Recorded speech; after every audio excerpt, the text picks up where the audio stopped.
RSS Hindu राष्ट्र की बात करती है तो देशभक्त है।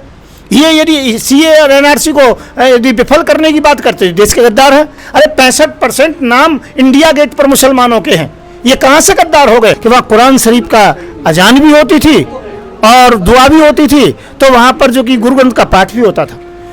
और दूसरा क्या है, हवन भी मैंने किया, नहीं समझे। तो वहाँ पर क्या है, हर धर्म को जो कि मिला करके कार्य हो रहा था, वो सत्संग जैसा माहौल था। ठीक है, अपनी मांग है एनआरसी इत्यादि के जो कि विरोध में, तो उस मांग पर सरकार को ध्यान देना चाहिए था। अब सरकार चाहती है कि मांग दोबारा इस प्रकार का माहौल ना बने, ये ना उठे, इसलिए दबाने के लिए कभी सिख समुदाय के जो कि बंदा साहब को पकड़ना चाहते हैं, कभी मुसलमानों को जो कि दंगाई कहकर वो करना चाहते हैं। और जो रागिनी मिश्रा है वो तो अभी नहीं पकड़ी है, कपिल मिश्रा है वो तो अभी नहीं पकड़ा है, साहब सिंह वर्मा का जो लड़का है प्रवेश वर्मा, उसको तो नहीं पकड़ा गया अभी तक है। शंख युवराज के ऊपर लगाओगे केस है, डीएस वृंदा के ऊपर लगाओगे, मुसलमानों के ऊपर लगाओगे, जो मुसलमानों की आवाज उठाता हो उनके ऊपर लगाओगे, वो देश के गद्दार माने जाते हैं। समय सभी का बराबर नहीं रहता है, एक जैसा नहीं रहता है।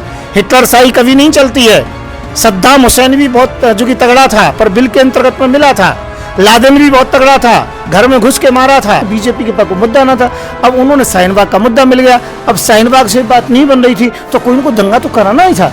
सिख समुदाय एक ऐसी कौम है वो कभी भी झुकने वाली नहीं है।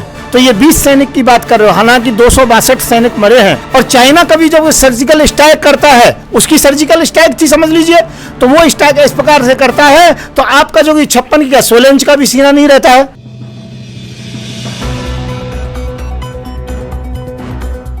पल पल न्यूज़ से मैं हूं आपके साथ नदीम अकरम। दिल्ली दंगे पर जिस तरीके से दिल्ली पुलिस कार्रवाई कर रही है वो कहीं ना कहीं अब शक के घेरे में आ चुका है। ये तब ज़्यादा सवाल उठने शुरू हो जाते हैं जब सिख समाज लगातार लंगर बांट रहा था, तमाम प्रोटेस्टों का हिस्सा था।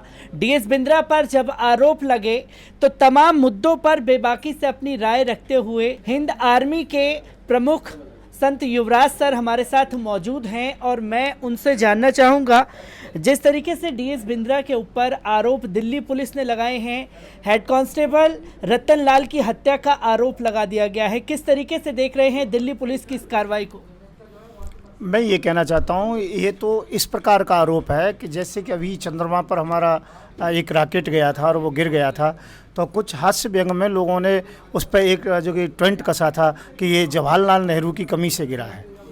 इसी प्रकार से वृंदा सर के ऊपर यदि वृंदा साहब के ऊपर यदि ये आरोप लगाया जाता है कि वहाँ पर जो कि इनके लंगर लगाने से और वहाँ पर जो कि रतनलाल की हत्या हुई है या वहाँ पर जो कि दंगे हुए हैं, तो ये तो ऐसे समझ लो जिस प्रकार से कि जैसे कि जिसने चांदबाग को बसाया है, पहले इस कॉलोनाइजर के ऊपर केस होना चाहिए, उसको सजा होनी चाहिए। तो मैं ये कहना चाहता हूँ ये अंधेर नगरी चौपट राजा वाली स्थिति है, जहाँ लंगर लगाते हैं तो जो कि केस दायर हो रहा है, हम हवन करते हैं तो वहाँ पर केस दायर हो रहा है। लोग अपनी मांग रहे हैं, सरकार से कह रहे हैं कि जो कानून गलत है, जो कानून हमारी समझ में नहीं आ रहा है उसे समझाइए हमें, दोबारा से जो कि संसद के अंतर्गत में उस पर बहस कीजिए। जब ये समझा जाए और फिर भी लोगों को वो देश का गद्दार बता रहे हैं। जो लोग बैठे हुए हैं वहाँ पर उनको वो जो लोग कह रहे हैं कि इनको गोली मारो, ये कर दीजिए, वो कर दीजिए, नहीं खड़े हुए तो बिल्डोजर चलवा देंगे, ये कर दें, वो लोग देशभक्त बताए जा रहे हैं। और जो लोग शांति से कीर्तन कर रहे हैं, हवन कर रहे हैं, नमाज अदा कर रहे हैं, गुरु ग्रंथ का पाठ कर रहे हैं, लंगर चला रहे हैं, एक बहुत अच्छा माहौल क्रिएट कर रहे हैं, उन लोगों को देश का गद्दार बता रहे हैं। तो मैं ये कहना चाहता हूँ ये कहीं ना कहीं राजनीति जो कि मामला है और ये जो कि वृंदा साहब का अपमान नहीं है, ये मैं ये कहना चाहता हूँ पूरे देश का अपमान है। और पूरे देश का अपमान ही के साथ साथ में सिख समुदाय का अपमान है। अर्थात सिख समुदाय के साथ में पहले से भी अन्याय हुआ है और आज भी जो कि अन्याय करने की तैयारी कर रहे हैं। कहीं ना कहीं ये जो कि पंजाब के अंतर्गत में जो इनकी जिस प्रकार से हार होती है, जिस प्रकार से इनका जो कि माहौल होता है, कहीं उसका बदला तो नहीं ले रहे हैं। जो सिख समुदाय कहीं भी मिले और उस पर इस प्रकार से केस लगा दिए जाए, क्योंकि संत युवराज सर, हमने ये देखा है कि आप तमाम प्रोटेस्टों का हिस्सा थे। आप जामिया में गए, आप शाहीन बाग में गए, और जहां दिल्ली में प्रोटेस्ट थे आप सब जगह गए। पर इस बीच ये बताने की मीडिया द्वारा और दिल्ली पुलिस द्वारा कोशिश की गई कि शाहीन बाग में पूरा षड्यंत्र रचा गया था दिल्ली दंगे के लिए। जो नॉर्थ ईस्ट में पूरा दिल्ली दंगा हुआ, आप लगातार वहाँ बने हुए थे। क्या आपने कभी ऐसा माहौल देखा, और अगर माहौल ऐसा था तो किस तरीके का माहौल था वहाँ? मैं ये कहना चाहता हूँ, दिल्ली दंगों के लिए तो केवल इनकी साजिश थी और कोई दूसरी बात नहीं थी। भाजपा वाले कभी नहीं चाहते थे कि शांति से कार्यक्रम रहे। भाजपा वाले चाहते थे कोई दंगा भड़के, क्योंकि भाजपा के पास चुनाव आ रहा था, दिल्ली का चुनाव, और सबसे बड़ा रीज़न ये है। और चुनाव से पहले कोई मुद्दे नहीं थे। केजरीवाल ने बिजली फ्री कर दी थी, पानी फ्री कर दिया था, बसों के किराए फ्री कर दिए थे, वहाँ पर जो कि हॉस्पिटलों की व्यवस्था अच्छी कर दी थी, विद्यालयों की व्यवस्था, शिक्षा विभाग की व्यवस्था अच्छी कर दी थी, लोगों को काफ़ी जो कि अच्छी सुविधाएं दी जा रही थी। तो कुछ कारण इस प्रकार के थे कि बीजेपी के पास कोई मुद्दा ना था। अब उन्होंने शाहीन बाग का मुद्दा मिल गया, अब शाहीन बाग से बात नहीं बन रही थी, तो कोई इनको दंगा तो कराना ही था।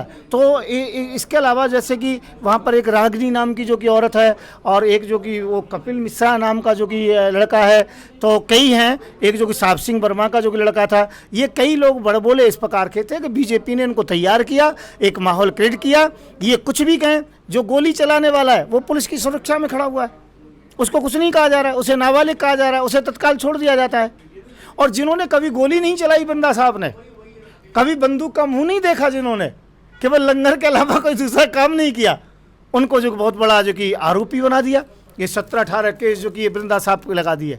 हालांकि नोटिस मुझे भी आया, ये मेरा नोटिस है, परंतु केस जो कि हम दोनों पर एक ही लगाए गए हैं। तो मैं कहना चाहूँगा, ये सब व्यर्थ की बात है, कुछ नहीं है, राजनीतिक मामला है, और ये सिख समुदाय को दबाने वाली बात है। परंतु मैं जानता हूँ, सिख समुदाय एक ऐसी कौम है, वो कभी भी झुकने वाली नहीं है।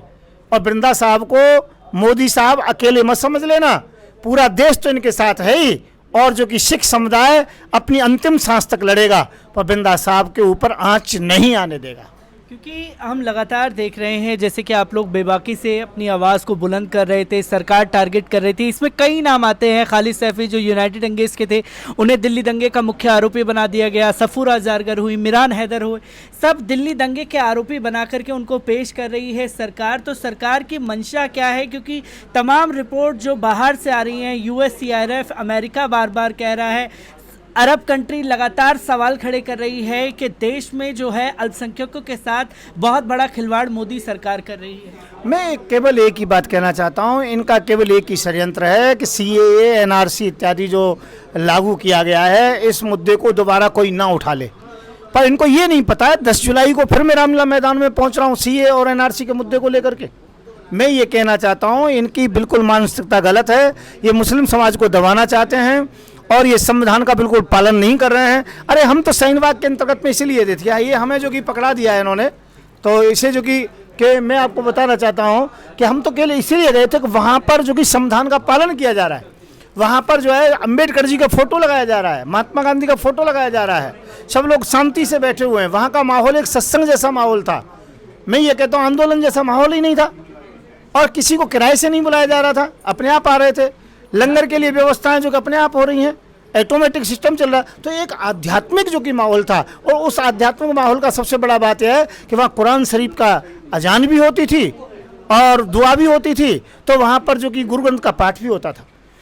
और दूसरा क्या है, हवन भी मैंने किया, नहीं समझे? तो वहाँ पर क्या है, हर धर्म को जो कि मिला करके कार्य हो रहा था, वो सत्संग जैसा माहौल था। ठीक है, अपनी मांग है NRC इत्यादि के जो कि विरोध में, तो उस मांग पर सरकार को ध्यान देना चाहिए था। अब सरकार चाहती है कि मांग दोबारा इस प्रकार का माहौल ना बने, ये ना उठे, इसलिए दबाने के लिए कभी सिख समुदाय के जो कि वृंदा साहब को पकड़ना चाहते हैं, कभी मुसलमानों को जो कि दंगाई कहकर वो करना चाहते हैं। और जो रागिनी मिश्रा है वो तो अभी नहीं पकड़ी है, कपिल मिश्रा है वो तो अभी नहीं पकड़ा है, साहब सिंह वर्मा का जो लड़का है, क्या नाम है उसको मैं नहीं जानता, परंतु हैं प्रवेश वर्मा, हाँ प्रवेश वर्मा, उसको तो नहीं पकड़ा गया अभी तक है। संत युवराज के ऊपर लगाओगे केस है, DS वृंदा के ऊपर लगाओगे, मुसलमानों के ऊपर लगाओगे, जो मुसलमानों की आवाज़ उठाता हो उनके ऊपर लगाओगे, वो देश के गद्दार माने जाते हैं।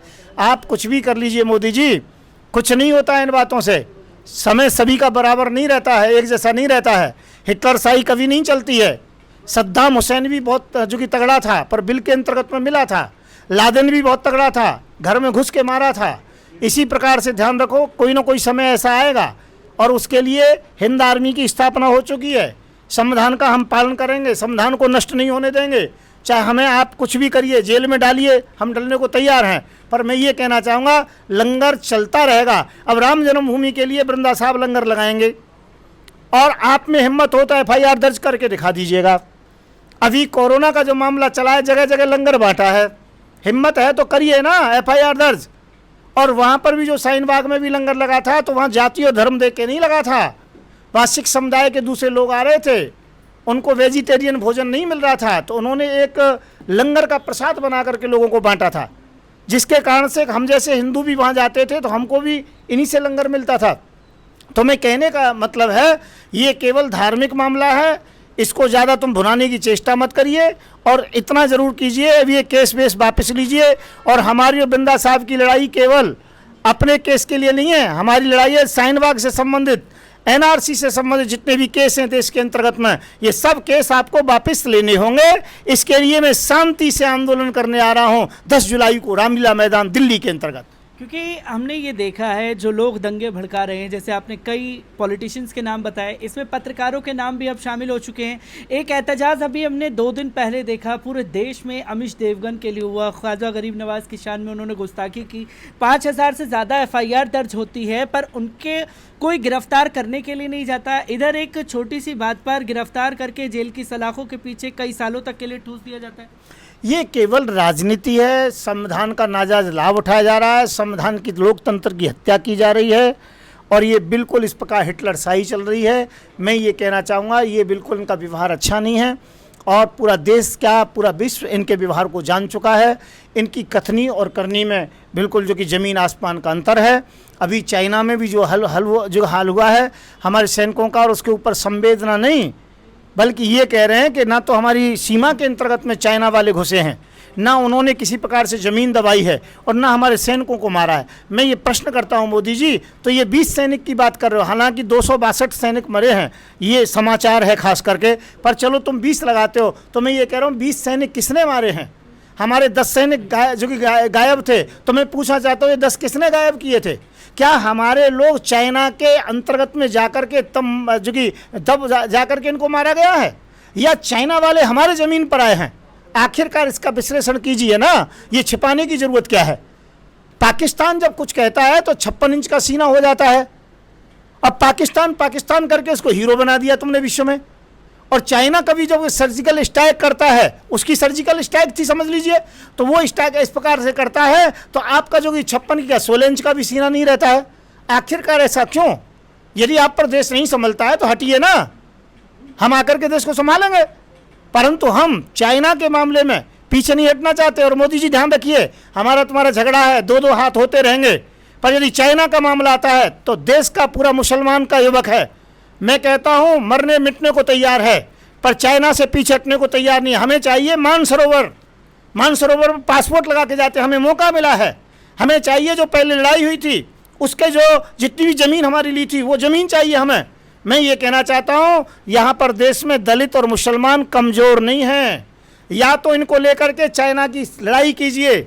आप मुसलमान कुछ कहते हैं तो वो देश के गद्दार हैं। अरे 65% नाम इंडिया गेट पर मुसलमानों के हैं, ये कहाँ से गद्दार हो गए? और गद्दारी की बात करते हो तो मैं कहता हूँ किसी भी सैनिक को काम मत लो, केवल सेना का हथियार दिला दीजिए। और मैं इकट्ठा करता हूँ, कितने लाख चाहिए, क्या करोड़ लोग चाहिए? मुसलमानों के युवक जाने को तैयार हैं, उनकी भुजाएं फड़क रही हैं। देखो ना हमारा तमाशा। आप बात बात में जो कि कह देते हो, और मौका तो दे के देखिए ना आप। मैं ये कहना चाहता हूँ, मुसलमान देश का गद्दार नहीं है।